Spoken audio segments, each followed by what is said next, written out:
Suicide proves the need to punish and prevent cyberbullying, and the need to act now is now.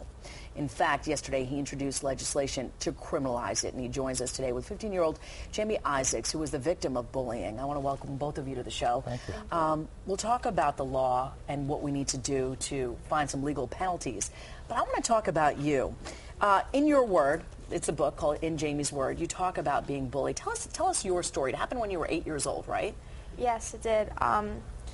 It happened for 6 years. It started at the end of second grade and went to the end of seventh grade. And I was second grade to seventh grade. You were tormented. Yes, and I was tormented by a group of over 22 kids, both boys and girls. Started off with one girl, and then by the time I left my public school in seventh grade, there were 22, and they had formed a hate club to kill me after school. They were stealing things from my locker. And they would say things like they formed a Facebook page. Just imagine this, if this is your child. They formed a Facebook page, 500 of them every day, tormenting her on how they wanted to kill you, how they wanted to make an example of you. You know, you were able to get out of it. I don't know how you did, because we talked, poor Amanda, it just got too much for her, and she did what she did. How are you able to come out of this alive, intact, happy, and thriving? Well, I had a very good support system at home. I told my parents everything. So, like, it's extremely important to tell your parents what's going on, because they're always going to be there for you. And, did they see those Facebook comments? Well, it wasn't on Facebook. This was all in school. They walked around the school with a sign-up list. The cyberbullying was over AOL Instant Messaging system.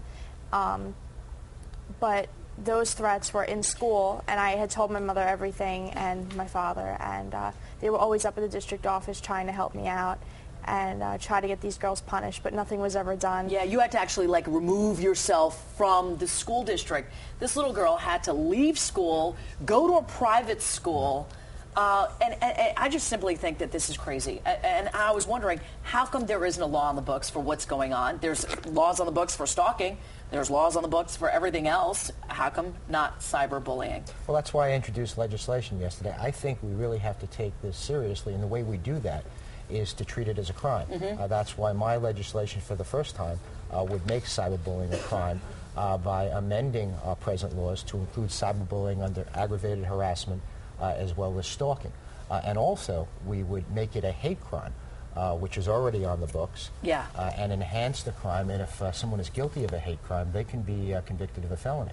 What is different about it now? Tell me. I mean, how is it different, Jamie? Well, I think that with all the different social media websites, it's giving kids more of an advantage to talk to people easier. Yeah. So anonymously, you can, like, you know, exactly. create something, post something, and there is no ramifications for it. Exactly. Like with Formspring and Tumblr, you can be anonymous and you can send people messages that way. I mean, even with Facebook, people are immature enough to create fake Facebook pages to harass people. So I think that they're abusing these advantages that we have now. Do you ever talk to those kids that forced you out of your last school? No, I have no contact with any of them. I shied away from them. I still keep in contact with a couple of kids that I was acquaintances with then, because I never had an issue with them. But it's a new beginning, a new start for you. There's a survey out there, too. Tell everybody about that survey. Yeah, we started the New York cyberbullying census. We want to reach young people. We want to make sure they know there's someone who cares.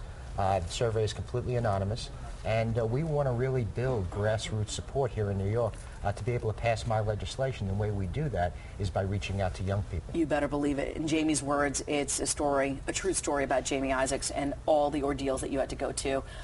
Senator Jeffrey Klein, we are right there on board with you, and anything that we can do to help stop this bullying, we will do our best. We need to find some victory over this violence, and that's our campaign here. So make sure you go to our website to find out more information about the survey.